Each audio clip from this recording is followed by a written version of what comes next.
4 skills ہیں، reading ہے، تو رائٹنگ ہے، لسننگ ہے، اسپیکنگ ہے۔ تو ایسی انگلش جسے جو ہے تو انٹرنیشنل لینگویج جو ہے تو ہونے کا رینک حاصل ہے، تو اس کی بھی یہی 4 سکلز ہیں۔ تو جیسا کہ آپ کو پتہ ہے کہ بعض دفعہ جو ہے تو اسٹوڈنٹ کو جو ہے تو اس کی جو اسکل ہے ریڈنگ کی، اس کے اندر جو ہے تو پرابلم جو ہے تو کچھ فیس کرنی پڑتی ہے، یعنی کہ اس کے اندر جو ہے وہ ریڈنگ کے اندر اس طرح وہ اچھے نہیں ہوتے، ایکسپرٹ نہیں ہوتے۔ تو یہ کچھ جو ہے تو 5 جو ہے تو ٹرکس ہیں، یہ ٹپس ہیں جو کہ میرے ذہن کے اندر تھیں، جو میں کہ آپ کے ساتھ شیئر کرنا چاہتا ہوں۔ تو ان کو اگر فالو کیا جائے، ان کو اپلائی کیا جائے، تو انشاءاللہ امید ہے کہ جو ہے تو ریڈنگ کے اندر اسٹوڈنٹس جو ہے تو وہ اچھے ہوں گے اور وہ اپنی ریڈنگ کو امپروو کریں گے۔ تو چلیں شروع کرتے ہیں۔ اس میں جو ہمارا فرسٹ جو پوائنٹ ہے، جو اس میں ہماری پہلی ٹرک ہے، تو وہ ہے کہ repeated and revised word, for example in, on, at, et cetera. تو یعنی پہلے پوائنٹ کا مطلب یہ ہے کہ جب آپ اسٹوڈنٹ کو ریڈنگ کرا رہے ہیں تو انہیں یہ سمجھائیں کہ تمام ورڈ جتنے بھی ہیں لیسن کے اندر وہ نئے نہیں ہیں، اس کے اندر ریپیٹڈ اور ریوائزڈ ورڈ بھی موجود ہیں۔ جیسے کہ فار ایگزامپل یہ میں نے نیچے لکھا ہے ان ہو گیا، آن ہو گیا، ایٹ ہو گیا، تو لائک دیز ورڈز کہ all these are repeated word. تو یہ جو ہم ورڈ بالکل بڑی بیسک کلاسز سے پڑھنا شروع کر دیتے ہیں۔ اس کے بعد سیکنڈ پوائنٹ ہے ہمارا ورڈ ود سیم ساؤنڈز، کہ بعض دفعہ ایسے الفاظ آتے ہیں کہ ان کی ساؤنڈ جو ہوتی ہیں وہ سیم ہوتی ہیں۔ فار ایگزامپل آپ نے جو ہے تو اسٹوڈنٹ کو ورڈ پڑھایا نائٹ، تو اب دیکھیں ان کو سمجھائیں کہ نائٹ ہے، تو اس کے ساتھ جو ہے نا ملتے جلتے لفظ جو اسی کے اسپیلنگ پر آئیں گے تو ان کی ساؤنڈز بھی سیم ہوں گی۔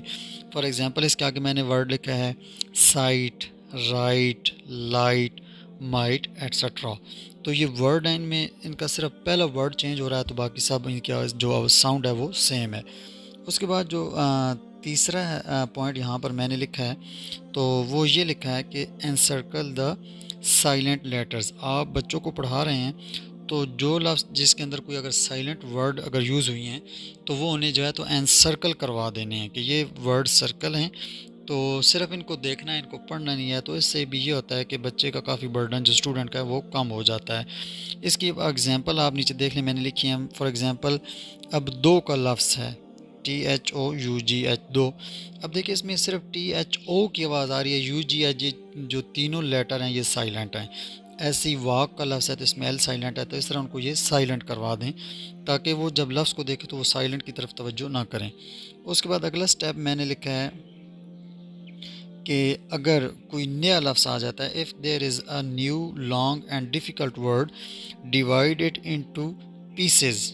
تو یہ جو پیسز میں اس کو تقسیم کرنے کا کانسیپٹ ہوتا ہے، اسی کو سیلیبل جو ہے تو میکنگ کہا جاتا ہے۔ دین ٹرائی ٹو ریڈ، اور اس کے بعد اس کو پڑھنے کی کوشش کریں۔ فار ایگزامپل آپ بچوں کو ریڈنگ کرا رہے ہیں تو وہاں پر لفظ آ جاتا ہے ڈسٹنگوئش، تو اب اس کو آپ نے ڈیوائڈ کیسے کرنا ہے، وہی اس کے سیلیبل بنانے ہیں، تو یہ اس طرح ڈیوائڈ ہو جائے گا ڈس ٹنگ گو اش۔ تو یہ اس کے جو ہے تو 4 جو ہے تو سیلیبل بن جائیں گے۔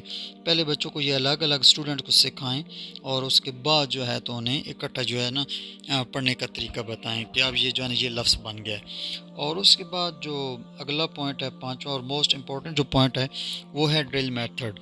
ڈرل میتھڈ یہ ہوتا ہے کہ ہم جو ہے نا پہلے بچوں کے مطلب ہے کہ پہلے خود ہم پڑھ رہے ہوتے ہیں، بچوں کے سامنے ریپیٹ کر رہے ہوتے ہیں، اور اسٹوڈنٹس جو ہوتے ہیں وہ ہمارے پیچھے پیچھے اس لفظ کو ریپیٹ کر رہے ہوتے ہیں۔ تو اس سے بھی جو ہے تو بچوں کی ریڈنگ، اسٹوڈنٹس کی ریڈنگ کافی امپروو ہوتی ہے۔ تو انشاءاللہ امید ہے کہ آپ کو یہ جو ہے ٹپس اور ٹرکس پسند بھی آئیں گی، اور آپ اگر ان کو اپلائی کریں گے تو انشاءاللہ آپ اس سے اچھا رزلٹ پائیں گے۔